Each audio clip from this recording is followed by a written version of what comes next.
Hey, buddy, watch this. Hello, RegisKillbin is the name and Hearthstone is the game, and it's time for another custom card review. And this time around, we're going to be looking at 10 mana cards that feature an alternate win condition. And of course, as always, these cards were submitted by you guys, the RegisKillbin community. Now, if you're curious about the next round of card review submissions for custom cards, you can skip to the end of the video or look in the description below for some details there. But first, I just want to jump into these cards and start talking through all of these incredible custom card designs. So let's do exactly that. Up first here, we have Ravenous Tome from David Hasselhulk. This 10-mana card is only a 0/1, but of course features a battle cry here that'll help you win the game if you satisfy. Pretty cool condition.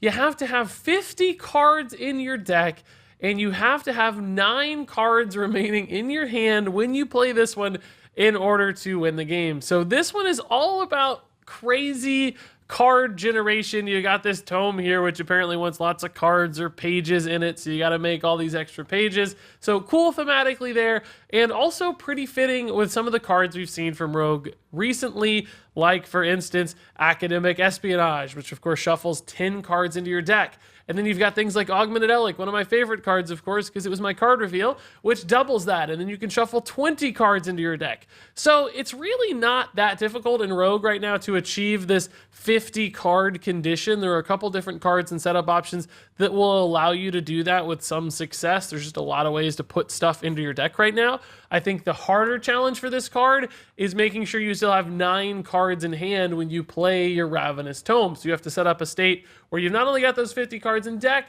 but you've got 10 cards in hand, including your tome, but also you're still somehow alive. So that's the real challenge of this, is achieving this condition. Like, yeah, you could do that, but your opponent's going to be doing stuff too and trying to kill you, and you're trying to generate resources, you're trying to stay alive. All of that's much, much harder to line up, but it's a great idea. And for the record, with all of these, alternate win condition cards, they shouldn't be easy to achieve. They won't always work.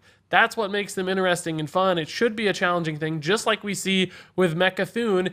It needs to be hard. It needs to be something that your deck is built around. And I think Ravenous Tome captures that in a really interesting way and supports a couple cards and maybe even this archetype with Shuffle Rogue that hasn't quite gotten off the ground yet. This would be a cool card to do that.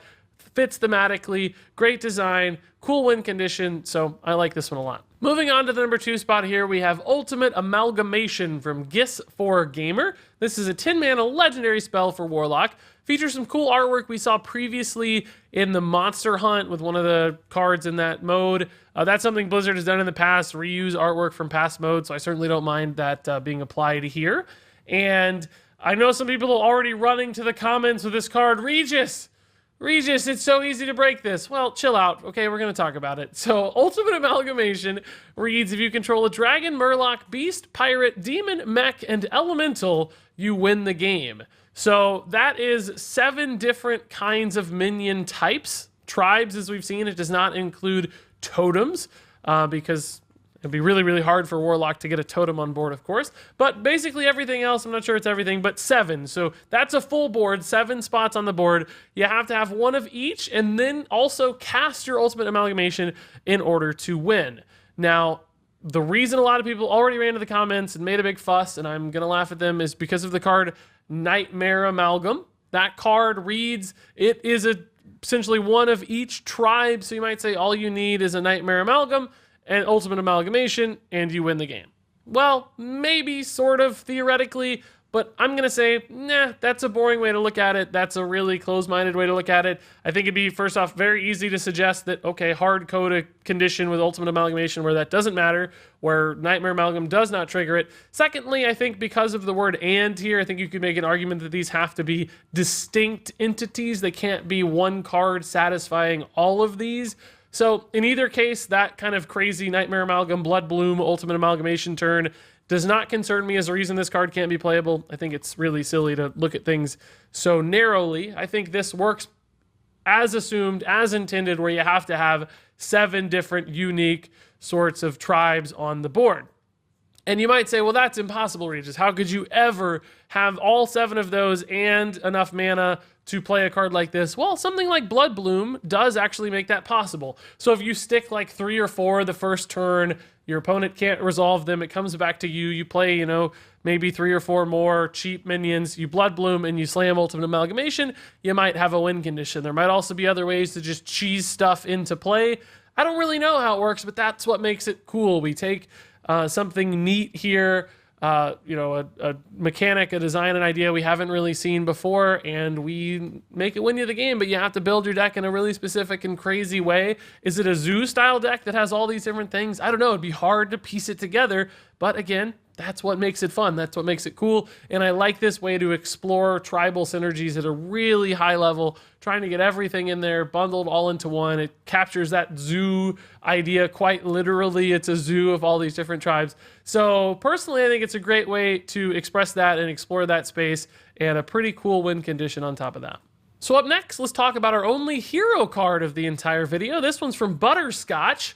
It's called the Mountain Fire. Of course, 10 mana, as all these cards are. It's got 10 armor, and its battle cry reads, summon 3 Mountain Fire armor. You guys may remember the card Mountain Fire armor, not one that gets seen a lot these days, but still in standard format. And it's a 4/3 that gives you 6 armor if it dies during your opponent's turn. And this gives you 3 of them, so that's actually a pretty big immediate impact. That's a nice little board you get for 10 mana, similar to things like we've seen with Gul'dan in the past, where you get at least a few minions better, arguably, than Jaina on her initial turn. So you're not sacrificing a lot when you play the Mountain Fire armor as far as that first turn tempo is concerned. But then there's this hero power, the Fury Within, and it's a passive hero power. So if you do make this play, you lose a hero power forever.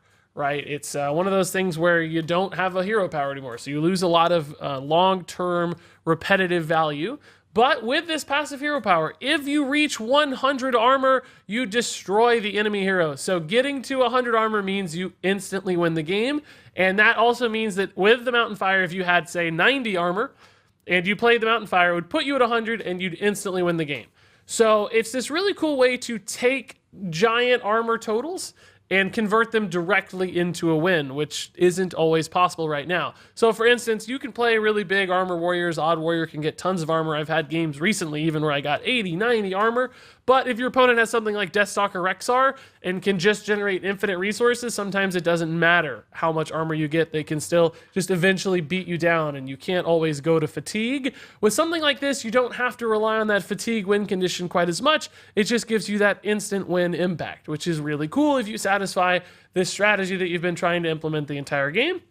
Also, of course, the Mountain Fire armors themselves that get summoned present this dilemma suddenly for your opponent where it's like, man, I don't really want to leave 12 damage on board, but I also can't kill the Mountain Fire armors maybe because it gets my opponent over this 100 armor threshold. And then you've got other supporting cards as well, you know, Bring It Ons and Shield Blocks and all these other things that you might run in there as well, just to single-handedly try to achieve this one condition to win. And then Wild Format has some really cool stuff as well.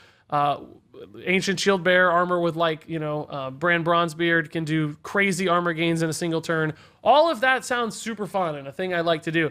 And a lot of people submitted, you know, armor win condition cards. We've got one more sort of later in the video even.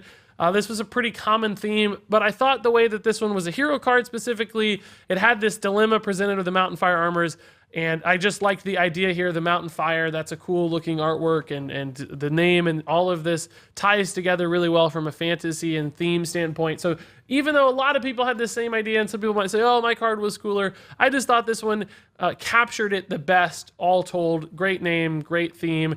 You know, we've got these Mountain Fire armors. This is the Mountain Fire. Like, that's really cool in my mind. And it's hero card, which is nice as well. So that's why this one from Butterscotch took the spot where lots of cards, frankly, could have made the cut.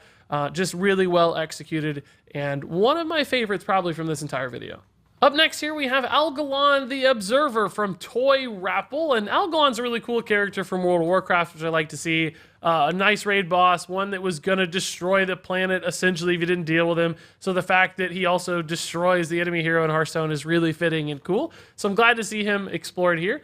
He's a 10 mana 7/7 minion, and he reads, whenever there are at least 10 different keywords on the battlefield, destroy the enemy hero. So another card here that takes something we understand from Hearthstone, like we saw previously with tribes, but this time it's mechanical keywords. So things like charge and lifesteal, all these different keywords. If there are at least 10 different unique keywords on the battlefield at any given time, you can play Algalon and you just win the game. So, you know, how difficult is it to put a game state where there are 10 different keywords?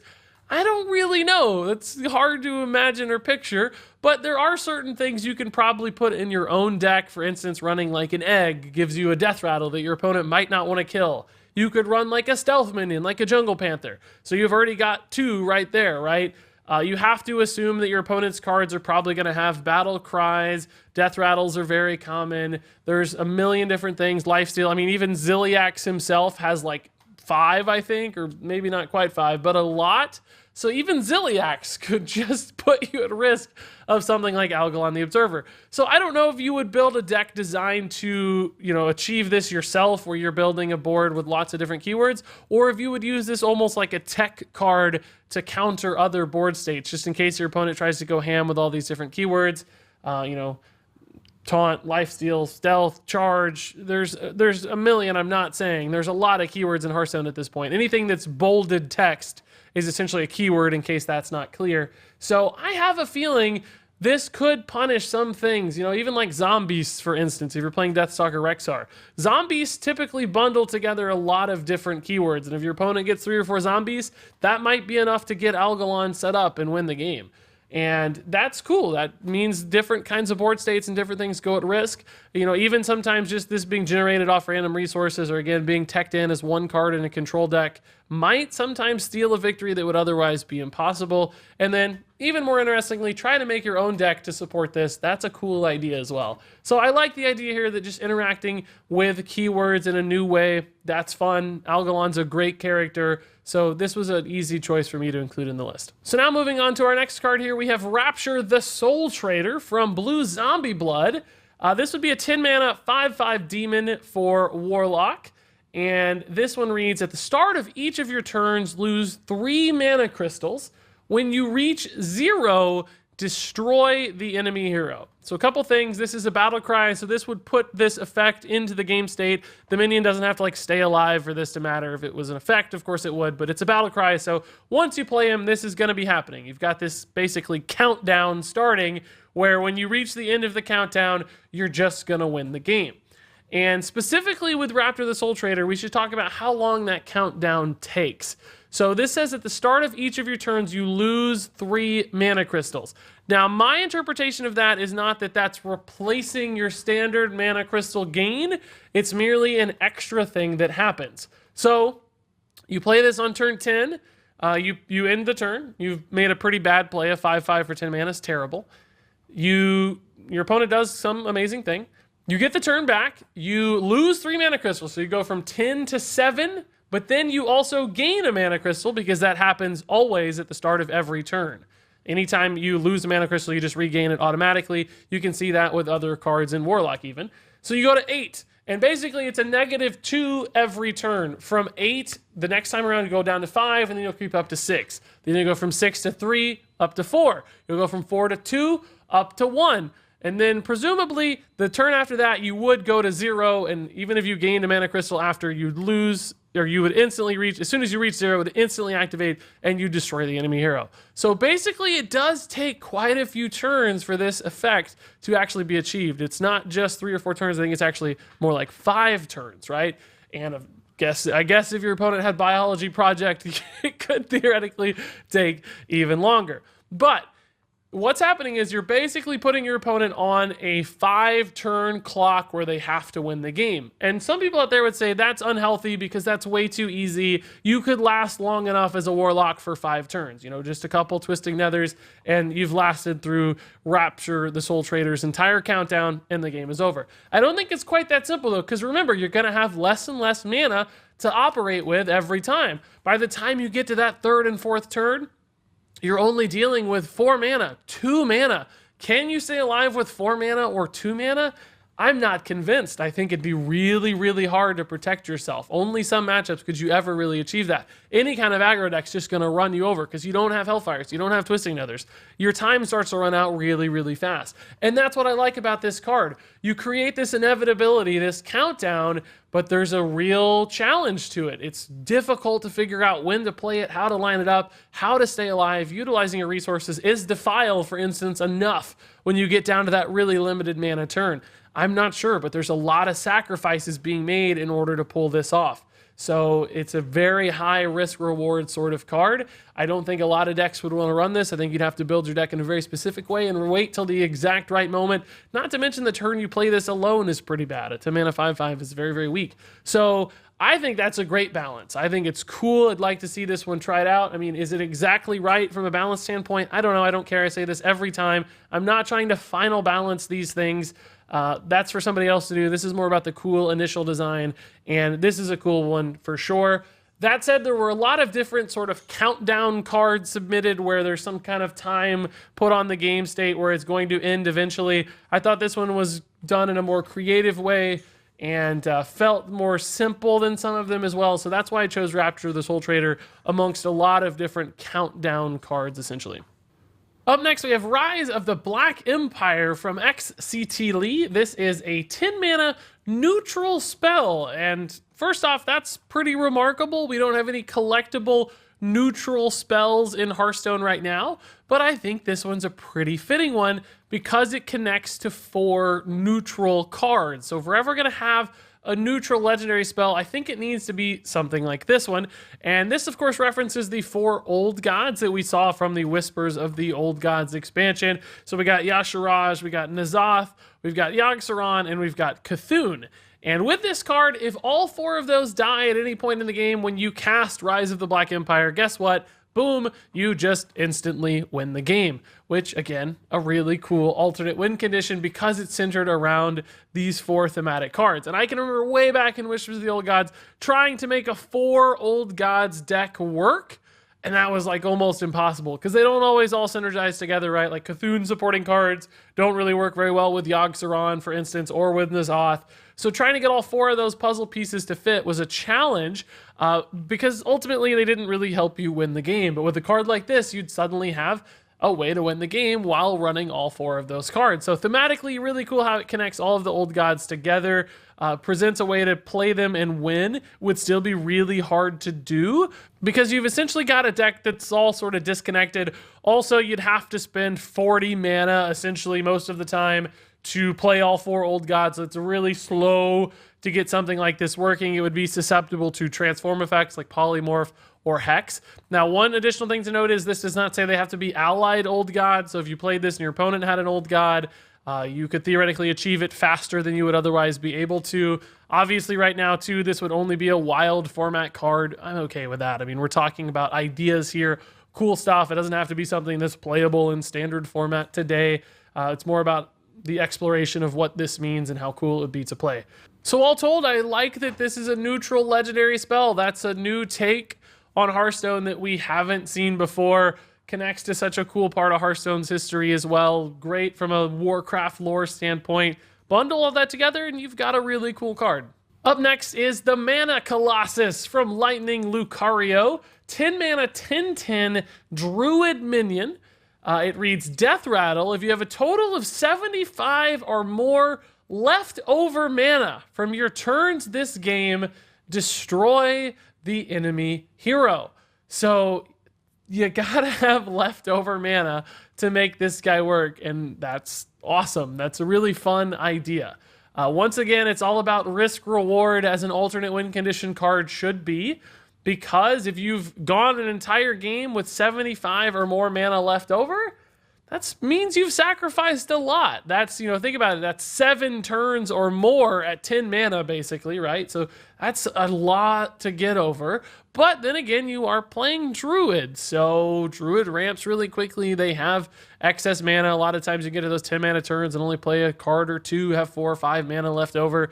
So eventually, if you built a deck to support this card properly, it may not be that hard to have 75 mana left over. Just chunks of 3 and 4 and 5.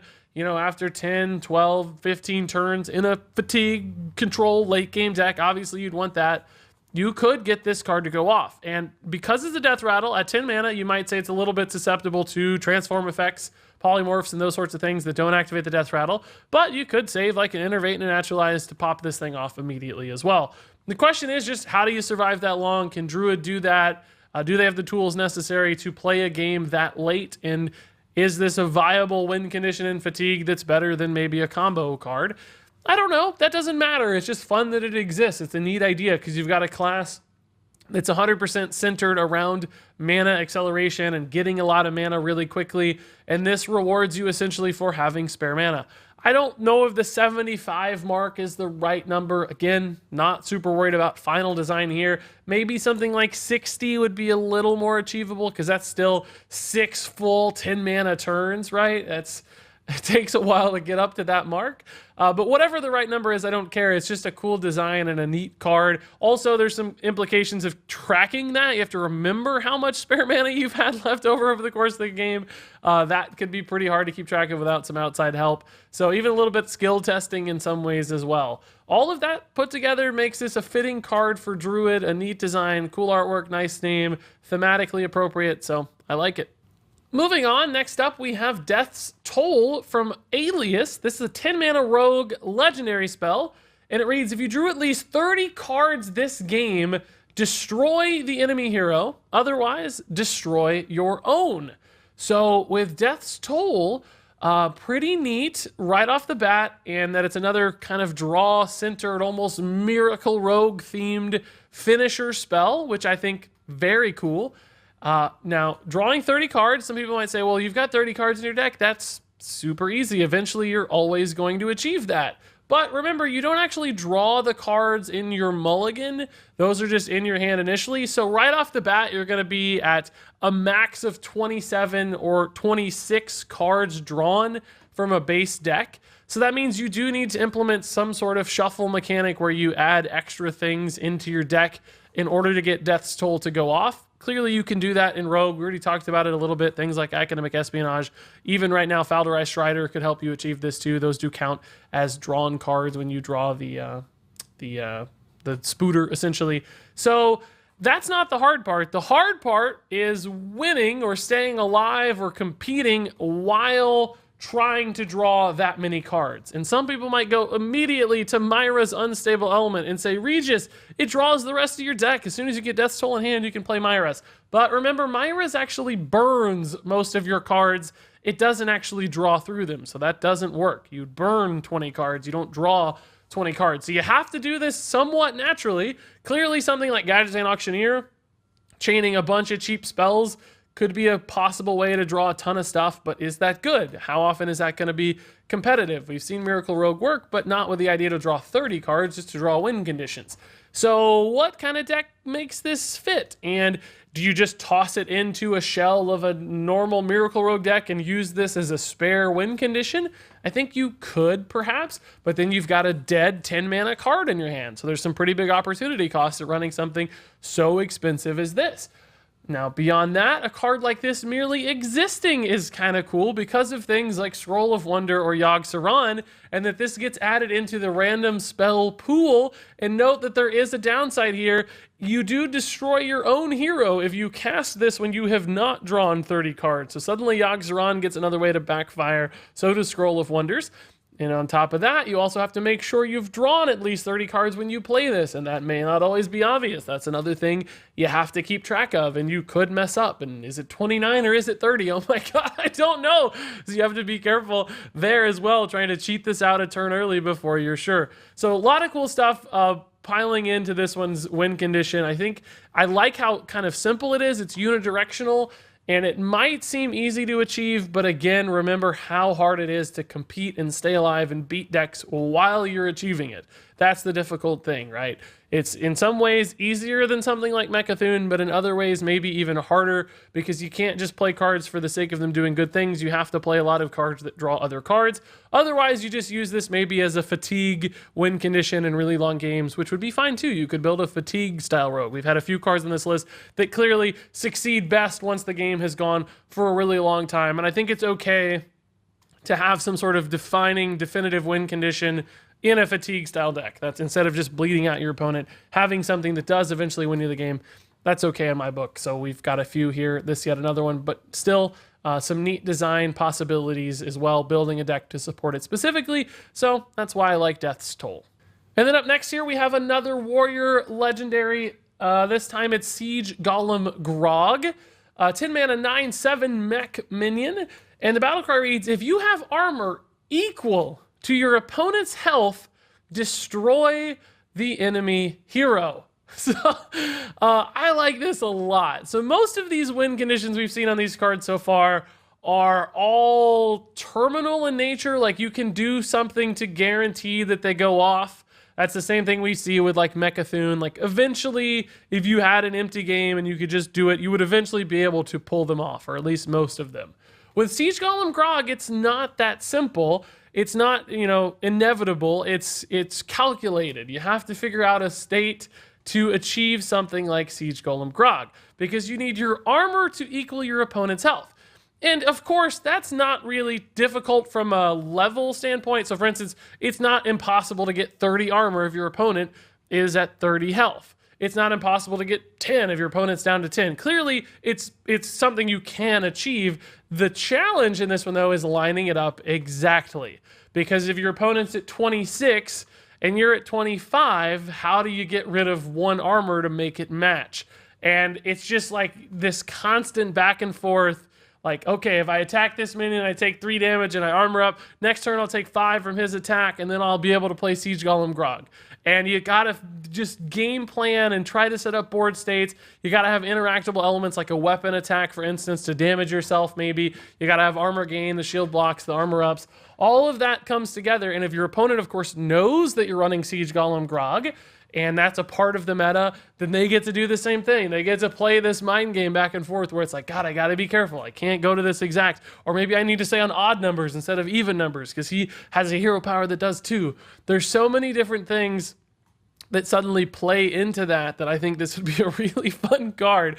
Now, occasionally, I guess you could just get some dumb luck, but I think that would be so rare, like, you know, maybe 1 out of 50 games or something is just a dumb luck. Siege Golem Grog, it lines up perfectly, or you just get 30v30. That might be the easiest one to achieve if you never damage your opponent. So that's kind of unfortunate, and it's like a random sort of high roll win the game situation. But if that's the only way the card works, it would never be played, right? 1 out of 30 free wins is not enough. Too much opportunity cost running an otherwise bad minion in your deck. But I will say this is a mech, so this is something that could also come off of, for instance, Dr. Boom's hero power. That might be another way to get this in there without actually running the card. So the mere fact that it exists is important too, not just that it would be a part of your actual in-game deck. So clearly it doesn't exist. This is a custom card, but in that scenario, I think that'd be really fun. I like this idea a lot. It's just mind games. It's back and forth. It's, you know, you and your opponent figuring things out, adding some extra layers of skill and depth to the game. So as far as I'm concerned, this is an absolutely wonderful design. And then finally, one last card here. We have the Shah of Doubt, and it's not the only Shah being featured here. If you're not familiar with Shahs, they are actually from World of Warcraft, featured prominently in the Mist of Pandaria expansion. They're basically like the remnants of Yasharaj when he was like ripped out of Azeroth. I'm not going to get into all the lore story, but basically you do fight all of these different things throughout the course of the expansion, and they each represent some sort of emotional state, typically a negative one. And this particular custom card, it is a chain effect, essentially, starting off with Shah of Doubt, which would be a 10-mana neutral minion at 6/6. Its battlecry reads, your opponent gains control of Shah of Doubt, so you play this, and it immediately moves to your opponent's side of the board. So you're basically summoning a 6/6 for your opponent for 10 mana. And that is scary, right? But then the Shah of Doubt has a death rattle that summons the Shah of Fear. And as you can see, the Shah of Fear has a stealth, and then it chains on its death rattle to summon the Shah of Anger. And remember, these are all going to be on your opponent's side of the board, guys. Each of these. And then the Shah of Anger has a death rattle that summons the Shah of Pride. And then the Shah of Pride is the final one. And if that one dies, the opponent loses the game. Because remember, they're all being summoned on your opponent's side of the board. So if you're able to kill all 4 of these minions successfully, you do win the game as long as they stay on your opponent's side of the board.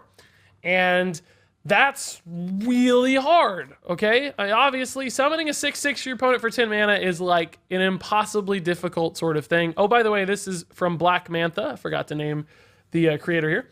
But that's impossibly difficult, right? Like, nobody wants to spend 10 mana summoning a 6/6, let alone summoning a 6/6 for your opponent. So scary. But if you can deal with these minions, if you have a deck, for instance, if you're like a control warrior and you have 80 armor and you're going late in the game, you have some time to summon a 6/6, right? You can brawl it away eventually. You can Reckless Flurry it. Like, you can take care of these minions and start this chain and give yourself a way to win. And the challenge is part of the fun of the design here, right? Again, these shouldn't be easy. They're alternate win conditions. They need to be hard. And you're giving your opponent some cool stuff. But what I really, really like about this this design is how each of these individual cards' effects, or like I should say keywords, really represent the emotions of the card.